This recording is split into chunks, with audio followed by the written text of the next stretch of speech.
इस धरती पे करीब 3.5 अरब साल पहले जब विकास का क्रम शुरू हुआ तब सबसे पहले बैक्टीरिया आए थे। इसके बाद में अमीबा आए थे। अमीबा से कीड़े मकोड़े और छोटे मोटे पेड़ पौधों का विकास हुआ था। इसके बाद में जानवरों ने अपना आकार लेना शुरू कर दिया था। इसके बाद में मैमल्स का विकास हुआ था, फिर पक्षी और फिर धरती पर रेंगने वाले जीवों जैसे कि कछुआ वगैरह आए थे। इसके बाद में कुछ ऐसी प्रजातियों का विकास हुआ जो कि पानी के अंदर भी रह सकती थी और बाहर भी। इसके बाद में आए प्राइमेट्स जो कि चों की तरह दिखने वाले थे और इसके साथ ही विकास का क्रम आगे बढ़ता गया। प्राइमेट से बंदर आए थे और बंदरों से गोरिल्ला, इसके बाद में चिंपैंजी और फिर धीरे धीरे इसी तरह से मानव का विकास हुआ था। ये पूरा विकास क्रम पृथ्वी पर हो रहे मौसमी और अन्य बदलावों के चलते अपनी अपनी जरूरतों के आधार पर हुआ था। गाइज, आसान शब्दों में मनुष्य सीधे बंदरों से विकास नहीं हुआ था, बल्कि बंदर, चिंपैंजी और इंसानों के पूर्वज एक ही थे और यही पूर्वज अलग अलग माहौल या वातावरण में जाकर अपनी अपनी जरूरत के हिसाब से अलग अलग प्रजातियां जैसे मनुष्य, चिंपैंजी, गोरिल्ला या बंदर के रूप में विकसित हो गए।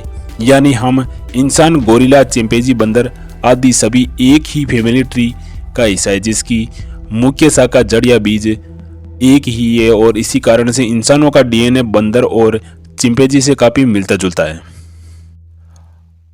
अब सवाल ये है कि इंसान, बंदर और चिंपैंजी का वे प्राइमरी सोर्स कौन था जिसे ये विकास का क्रम आगे बढ़ा। रिपोर्ट के मुताबिक लाखों साल पहले वे प्राइमरी सोर्स होमिनिड थे जिन्हें वन मानुष भी कहा जाता है। शरीर से ये बंदर जैसे भी लगते थे और इंसान जैसे भी थे।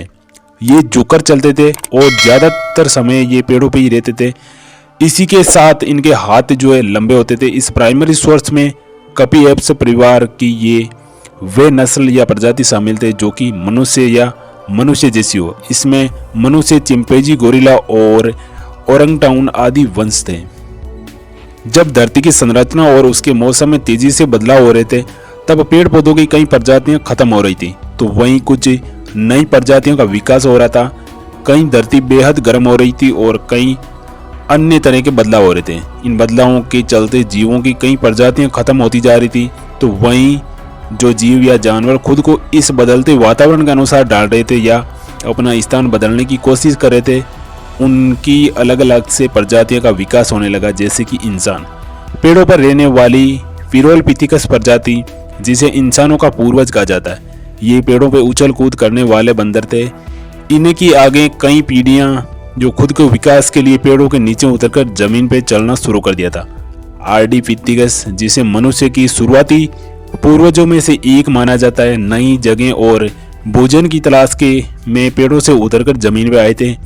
कई हजार सालों तक विकास के क्रम में इनकी शारीरिक बनावट में काफी ज्यादा बदलाव आने लगा। जैसे कि पेड़ पर ने जुड़ने की वजह से इनके हाथ है जो छोटे होने लगे थे। साथ ही जमीन पे ये अपने दो पैरों से ठीक तरीके से चलने लगे थे। इन्हीं से आगे चलकर होमो हेबिलिस का विकास हुआ था जिन्हें भोजन के लिए पत्थरों से औजार बनाना शुरू किया था। क्योंकि विकास के इस क्रम में इसके दिमाग का आकार जो बढ़ता गया जिससे अपनी बुद्धि का इस्तेमाल करने लगे। फिर और विकास हुआ और आगे चलकर होमो इरेक्टस ने ग्रुप बनाकर शिकार करना सीखा, साथ ही आग की खोज भी की और फिर आए होमो सेपियंस यानी कि चिंतनशील मनुष्य और ये ह्यूमन इवोल्यूशन आज भी जारी है।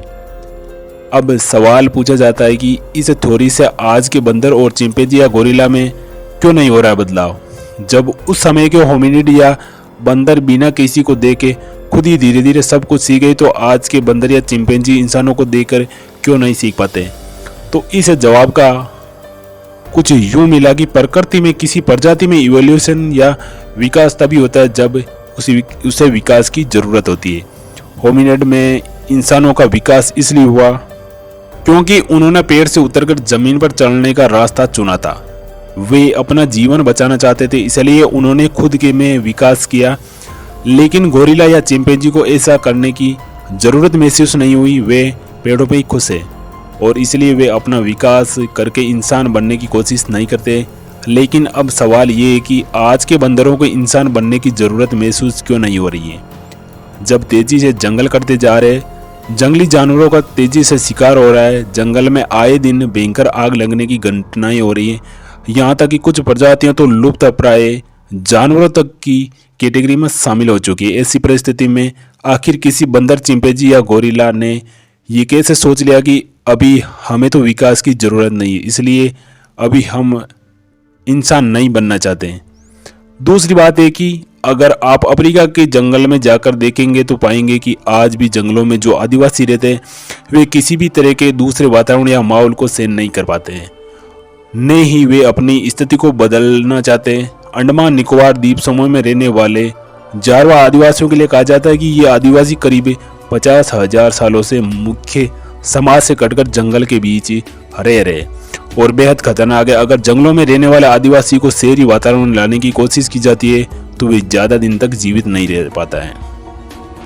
आप भी देखते होंगे कि जिन बंदरों को शहरी वातावरण में लाकर कई सुख सुविधाएं दी जाती है और उन्हें इंसानों की तरह जीने सिखाया जाता है, वे इंसानों की तरह बनने के बजाय और भी कमजोर होते चले जाते हैं। तो फिर इस बात का यकीन कैसे किया जाए कि उस समय जंगल में रहने वाले बंदर जरूरत के हिसाब से धीरे धीरे अपने आप ही सब कुछ सीखते चले गए और इनमें इतना बड़ा अंतर आया। इसी के साथ आज आप किसी भी तेज दिमाग वाले व्यक्ति से पूछ ले कि ये तब से उसे किताबों में नहीं बताया गया था, उसे किसी ने नहीं बताया, तब तक क्या है इस बात से जानता है कि दो पत्थरों को रगड़कर आग जलाई जा सकती है, और क्या वे बिना प्रैक्टिस के पत्थरों से आग जलाकर दिखा सकता है। लेकिन जिन आदि मानव का दिमाग का विकास नहीं हुआ था उन्हें अपने आप ही जलाना सीख गया। अब बात गले से नहीं उतरती है। तीसरी बात है कि जानवरों और पक्षियों की कई ऐसी प्रजातियां जो हजारों लाखों साल से आज तक अपने स्थान पर आए मौसमी बदलाव की वजह से हर साल ग्रुप में बनाकर सैकड़ों मीलों का सफर तय करके प्रवास करने के लिए दूसरे स्थानों पर चले जाते और फिर वापस अपने स्थानों पर लौट जाते। अब अगर ये बात सही है कि इंसान, बंदर और चिंपैंजी आदि एक प्राइमरी सोर्स या पूर्वजों के पृथ्वी पर न होकर बदलाव के चलते अपने स्थान बदलने का फैसला किया है, इसी वजह से उन्हें पेड़ों से उतरकर जमीन पर दोनों पैरों से चलना शुरू किया, ग्रुप बनाकर शिकार आदि करना सीखा है और इसी से उनकी शारीरिक बनावट और बुद्धि आदतों में अंतर आया और वे इंसान बनने की राह पर चल पड़े। तो फिर इस थ्योरी से हजारों लाखों साल से प्रवास करने वाले उन जानवरों या पक्षियों की शारीरिक बनावट में क्यों कोई भी बदलाव नहीं आया? उन्होंने इतने सालों से क्यों एक नई चीज नहीं सीखी? क्योंकि इस प्रवासी जानवर पक्षियों का वर्णन हजारों साल पुरानी किसी किताब में भी नहीं मिलता है जैसे वे आज, यानी कि मानव सभ्य बनाए तब से क्यों किसी दूसरे जीव जंतुओं का कोई विशेष बदलाव नहीं? आंवला, नींबू, संतरा और आम, इन सभी में विटामिन सी होता है, चारों में कई गुण समान होते हैं। तो क्या नींबू का कालांतर में जाकर संतरा या आंवला या आम बन जाएगा, या आंवले से नींबू या आम का विकास हो जाएगा? हाँ, ये बात सही है कि अलग अलग जगहों पे अलग अलग जलवायु, तापमान, प्रकृति के साधन और रहन सहन के अंतर से के चलते किसी भी प्रजाति की शारीरिक बनावट, उनकी आदतों आदि में बदलाव आ जाता है। जैसे इंसानों के बीच रहने वाले बिल्ली और जंगलों में रहने वाले बिल्ली या चीते, बाघ आदि में बहुत ज्यादा अंतर होता है।